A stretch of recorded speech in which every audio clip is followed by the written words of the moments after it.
mic check real quick. 1, 2, 3, 1, 2, 3. Tom Britt, West Grove Wrangler. Spirit of 76, take 1. Sounds good. All right, now we're rolling. So let's start from the very beginning, I guess. You said this. Tell the story, huh? Yeah, tell the story. I mean, just what was the date you said it was?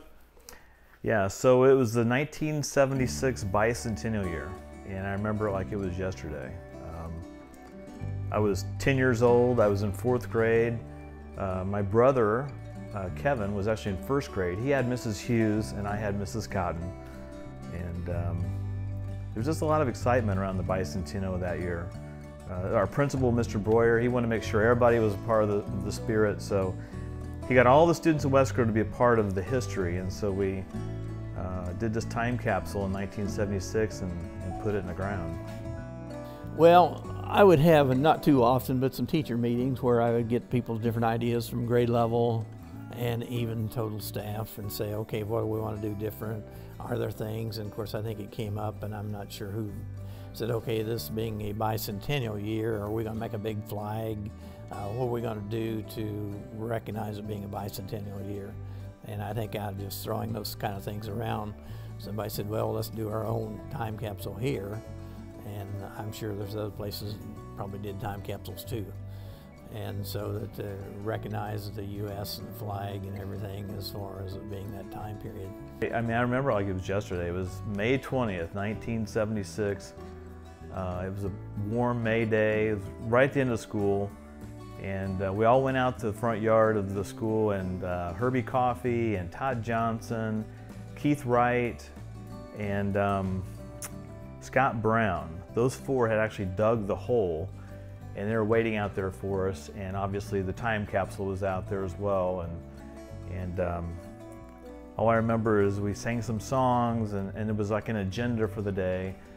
And at the end of it, they put the time capsule in the ground and buried it over, and we went back to school. And I think we were out of school maybe the next day or maybe the following Monday. We were out of school and summer was on, so that was the last I remembered of it.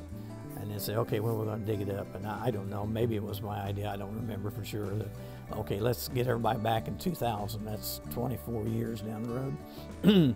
We all won't be in school here, but it's a time that everybody should be able to and come back and dig it up and say, yeah, this is what we put in at the time.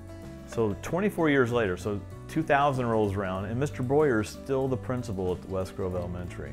You know, I guess as we got closer to it, we were just looking for something without putting any money in it. We didn't want to go buy a big expensive time capsule, so we just find something, stick it in the ground. And well, like a lot of people that were there in 1976, I never forgot about that time capsule, ever.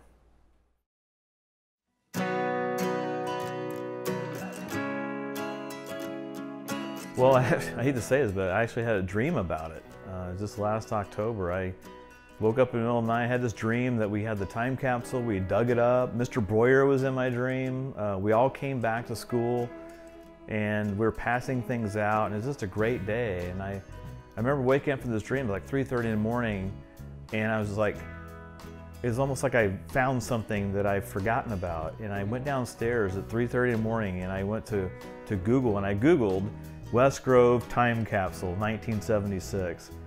And this article came up from the Daily Journal that they had done in 2010, and they interviewed Mr. Breuer, and he had said that they never found it, that there were some trees on the lot.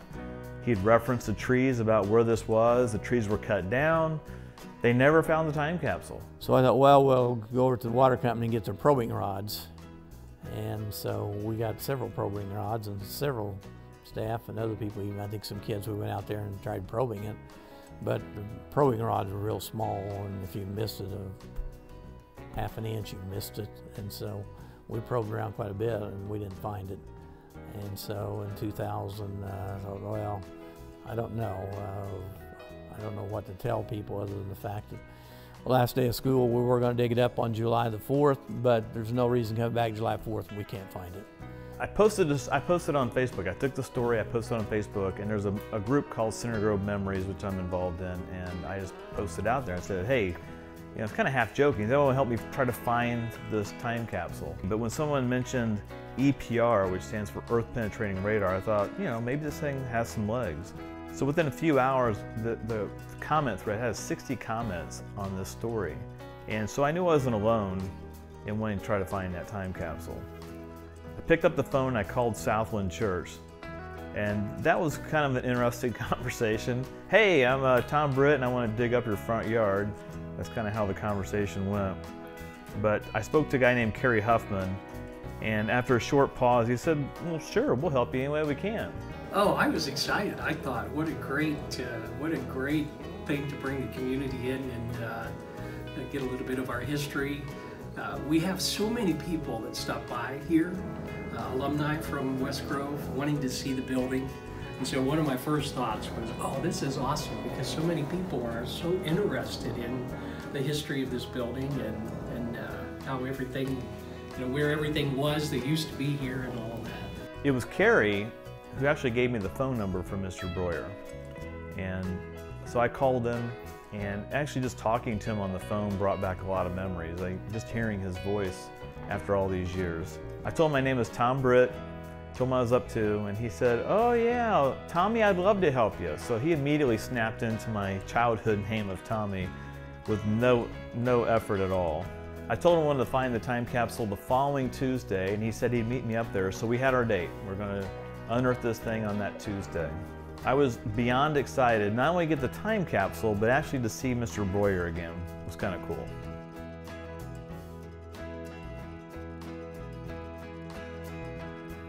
Hey, good morning, everybody. Tom Britt, publisher of the Center Grove Magazine, coming to you from our offices here this morning. We're a little quiet now because everybody's coming in here at 8 o'clock to get the trucks loaded up and haul south to get that infamous West Grove Elementary time capsule unearthed finally today. So it was, we just loaded up all of our gear. We headed down to West Grove Elementary about 9 o'clock in the morning. We were full of optimism. You know, I was convinced I was going to find it. Right before I left the house, my wife Jeannie says, well, what if you don't find it? And I said, well, this could be Al Capone's vault. I mean, we may come up empty-handed, but at least I'm going to try. So around 11 o'clock, Eric from Bloodhounds showed up, and he was the guy that we hired that had this EPR technology. And he started pulling this lawnmower-looking device out of his truck, and he was showing me how it worked. And supposedly this thing was going to help us find this time capsule underground. So he started staking out the area, and we had to deal with a crowd. We had 40 or 50 people showing up, including Mr. Breuer. First thing I'd like to say, though, is thank everybody for coming out, and thank you, Tom, and all the people with your group for doing this, because it's been a long time. We've been thinking about that time capsule, and finally we're going to get it dug up. Okay, it's been buried a long time, but West Grove's been a good place. It was a good home for a lot of students. I was here as principal 32 years, and I taught 5 years before between here and Center Grove, and it was a great place. We had good staff, good students, good parents working together. And so we have nothing but good memories to remember of the students who were here at West Grove. The funny thing happened was, as Bloodhounds is out there scanning the ground, this kind of impromptu reunion started.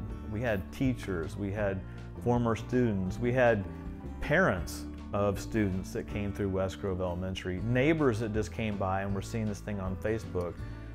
All sorts of people showed up, and it was really just kind of fun to see some of my old teachers like Mrs. McDivitt and some of these teachers I hadn't seen in years showing up to come out and see and finally find this time capsule.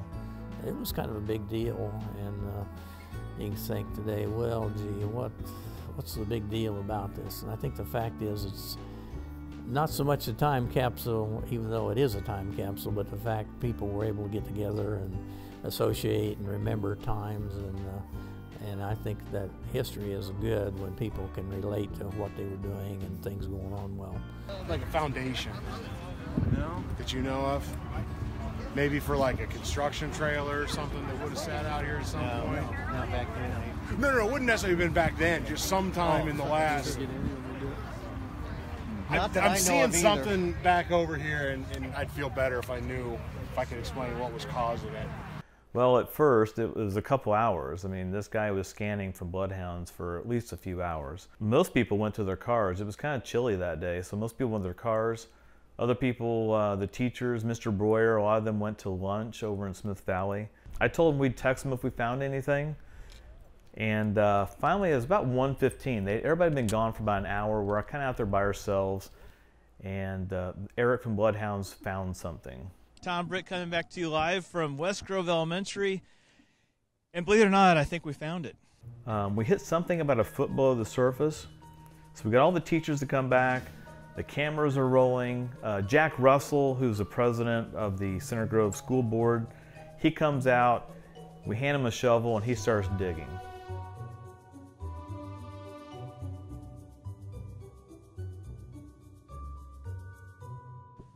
Okay, everybody, so dry run. Al Capone's vault. We have no time capsule, but we did not scan this side over here, which is closer to the road. So we're going to try scanning that. We'll come back if we have something else. But right now we just have one hole in the ground, so we're 0 for 1. And we're going to come back as soon as we find something else that's worthy of digging up. So stay tuned. Center Grove Magazine Facebook page. I may change the name of it later if we don't find it, but for right now you can find it on Center Grove Magazine's Facebook page. All right, signing off. And I have to admit, I was getting a little bit nervous. You know, we'd scanned this huge area in front of the school, and this was the only promising lead we had. It was in the very back corner of this huge area, and he spent literally 2 to 3 hours just scanning to find this one area, and we dig, and it has nothing in it. So, you know, people are starting to leave. You know, this bloodhound guy charges by the hour, and he's got my credit card on file, so the clock is ticking. And, you know, it just wasn't looking good. I didn't think we were going to find it. And if you watch the video playback after that, Mr. Breuer started walking towards the east. And I overheard him saying something to Eric with bloodhounds about it being more in this area. And he kind of pointed with his cane to this area about 20 feet away from where the first hole was dug. So we turned the cameras off and kept probing, and literally only maybe 10 minutes later it happened. Yeah, I got my mic on. So we're back, and we actually think we found another spot. This is a little more central. This is a little more east of where we were, but I think we're closer to the spot, and we're going to let Jack have the honors and put his back into it. Jack only agreed to dig 2 holes. This is in the center of it. Yeah.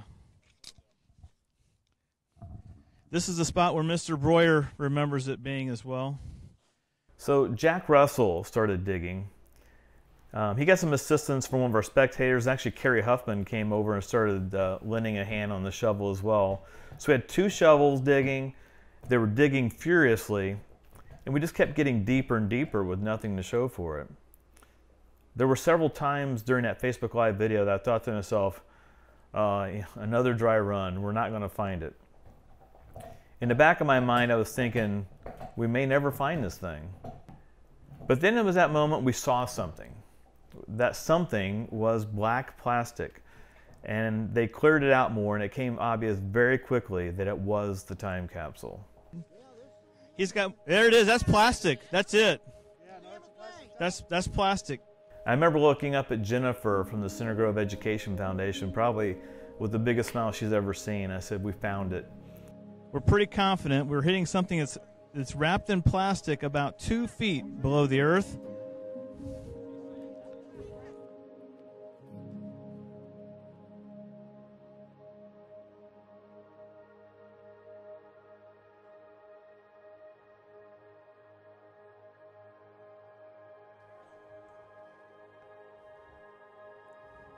And there's a bunch of papers, and there we are. There's a trash can.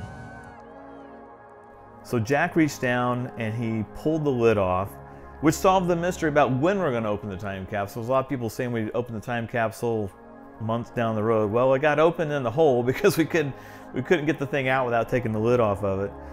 But when we did open it and we looked down inside of it, everything just looked like a big old black blob of paper. It was really kind of disappointing. It hadn't been sealed. It was not wrapped in plastic, it actually had a trash liner. Once we pulled it out of the ground, I think the biggest thing that surprised me was just how small it was. In my mind, I had this 30-gallon trash can in mind, and it came out being no less than a mop bucket. So we took the time capsule / mop bucket into the church, and they had a back room back over to the left of the stage. And since the bucket wasn't sealed, it had 42 years of water in it. It was a lot of mud. It was just one big hardened clump of gunk. And as I dumped it out, there was actually 2 cassette tapes that actually came out as well. And they didn't look like they were going to survive at all.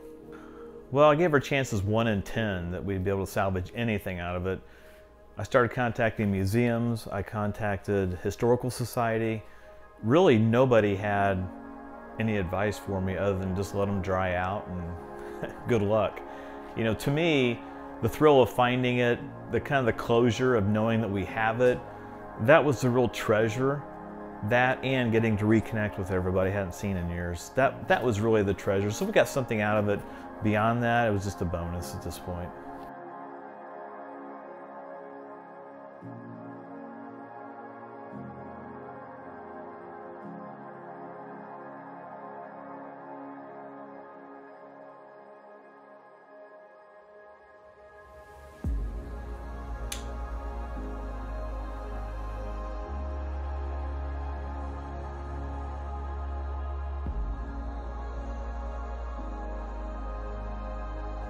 So I took the contents of the time capsule home and I put them in my basement and just started drying them out. And surprisingly, as I started pulling things apart and letting them dry, I was able to recover really several items.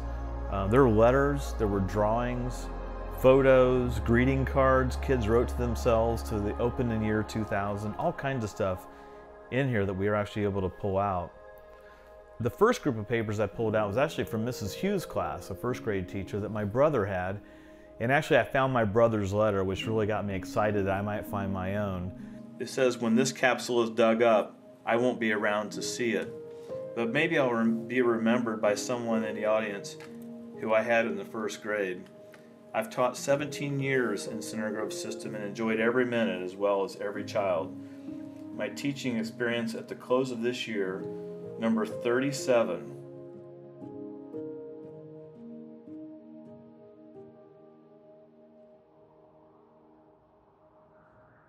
The process was very long, very painstaking. I spent a lot of evenings down in my basement just going through papers one at a time, trying to get them apart with a knife. Some items were easy to recover, others were just stuck together and basically impossible to tear apart without destroying them.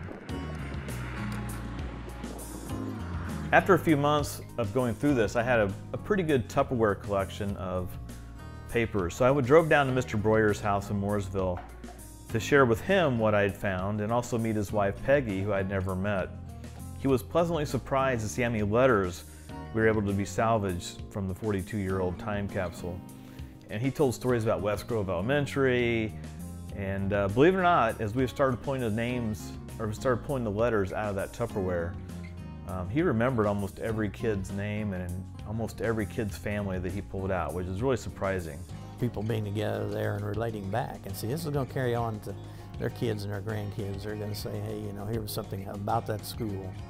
And you know, when you read books like,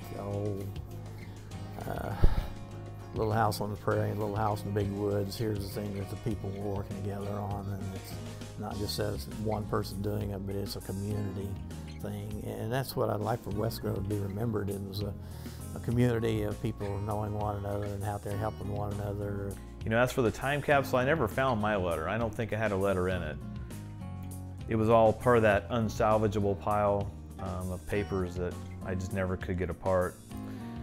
But you know, just reconnecting with old classmates and my old teachers and my neighbors, and yes, even Mr. Breuer made the whole thing worthwhile. I can finally say we have closure on the time capsule and the spirit of '76 lives on.